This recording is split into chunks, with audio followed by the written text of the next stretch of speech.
जितने लोग वक्त लगा के आए होंगे जमात में, सबको पता होगा भी है जी, पता है ना कि पजामा ऊंचा करना है। आपका भी नमाज के टाइम करवाते हैं मौलवी हैं। मैंने अपने अब्बा को कहा, मैं कहा जी वो तो कहते हैं अगर ये ऊंचा कर लिया तो जन्नत, अगर ये नीचे हो गया तो जहन्नुम में चले जाओ। तुम बताओ क्यों ऊंचा करते हैं? पता है कपड़ा पजामा क्यों ऊंचा करते हैं? तक ना दिखे। आप बताओ जी, आप बताओ। हाँ, ये तो वो बात हो गई। हजरत एक बादशाह था, उसके पास एक बंदा गधा ले आया, तो उसको कहने लगा भाई ये गधा बेचना है हजरत, ये 10,000 दिनार का है, इसमें क्या खासियत है?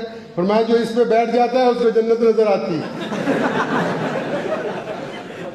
तो बादशाह ने अपने वजीर को कहा कि चल गधे पे बैठ। अब जब वजीर गधे पे बैठा, गधा तो आम सा गधा था, मरासी था ना, मरासी जो होते हैं अल्लाह ने उनको बड़ा फन दिया है, बड़ी काबिल कौम है, आप किसी को कमतर ना समझे।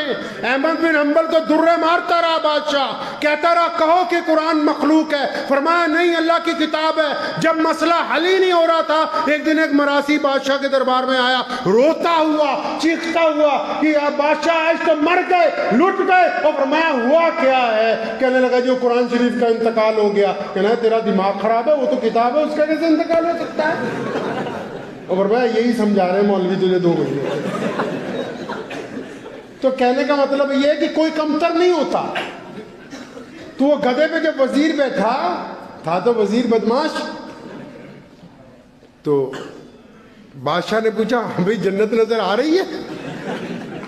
तो कहने लगा जी हजूर बिल्कुल जन्नत के कई दरवाजे नजर आ रहे हैं, अंदर उड़े भी। अब बात वजीर ने सोचा कि अगर मैंने ये कहा कि जन्नत नजर नहीं आ रही तो ये बादशाह कहेगा यार ये वजीर गुनहगार है, इसको जन्नत नजर नहीं आ रही। तो वजीर जब नीचे उतरा तो उसने कहा कि 10,000 दिनार इनको दे दो।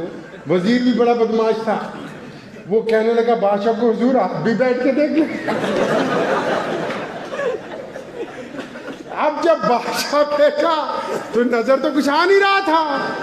बादशाह ने जोर से कहा सुभान अल्लाह, 7 दरवाजे नजर आ रहे हैं जन्नत के। ऐसे इन बेचारों को, सारे मुसलमानों को टुकने नजर आ रहे हैं। पजामा ऊंचा क्यों करना है जी? टुकना नजर आ जाना चाहिए। रसूलुल्लाह सल्लल्लाहु अलैहि वसल्लम ने जिस दिन ये बात कही कि अपने ही पाजामे टखनों से ऊंचे कर लो, सहाबा ने ऐलान हर एक फर्द तक पहुंचा दिया। अबू बकर आए थे दौड़ते हुए, दरबारे रिसालत में परेशान हो गए, घबरा गए, या रसूलल्लाह मेरा लाचा, मेरी लूंगी। कुछ लोगों का जिस्म ऐसा होता है बार बार पायजामा खिसक जाता है, या रसूलल्लाह मेरा तो कई मर्तबा नीचे खिसक जाता है। आपने फरमाया कि जिसका पायजामा नीचे होगा उसको जन्नत में नहीं जाना होगा, वो जहन्नुम में चला जाएगा। या रसूलल्लाह मेरा तो बाज़ औक़ात बेख्याली में अचानक नीचे हो जाता है। सोने रसूल ने फरमाया पढ़ो इमाम निसाई को, अबू दाऊद को। फरमाया अबू बकर आपके लिए थोड़ी कहा है, मतलब मसला तो यही है, रखना तो ऊपर ही है टुकना से पैजामा। या रसूलल्लाह क्यों कहा? अब सुनो क्यों कहा, हदीस का मफहूम बयान करता हूँ। फरमाया अबू बकर ये इसलिए कहा है कि जो लोग अकड़ के चलते हैं, जिनकी गर्दन में सरिया है, जो अपना पैजामा नीचे करके चलते हैं, जिनकी चाल में गुरूर है, जो माँ बाप के सलाम का जवाब नहीं देते, जो बीवी से बदतमीजियाँ करते हैं, जो अपने पड़ोसी के ऊपर अपना रोब दिखाते हैं, जो गरीब मजलूम के सलाम का जवाब नहीं देते। फरमाया ये इसलिए ऊँचा करवाया ताकि उनको शर्म महसूस हो कि हम तो ऐसे हैं कि हमारा कपड़ा भी टखनों से ऊंचा है, और गर्दन झुक जाए, आजिज़ी पैदा हो जाए।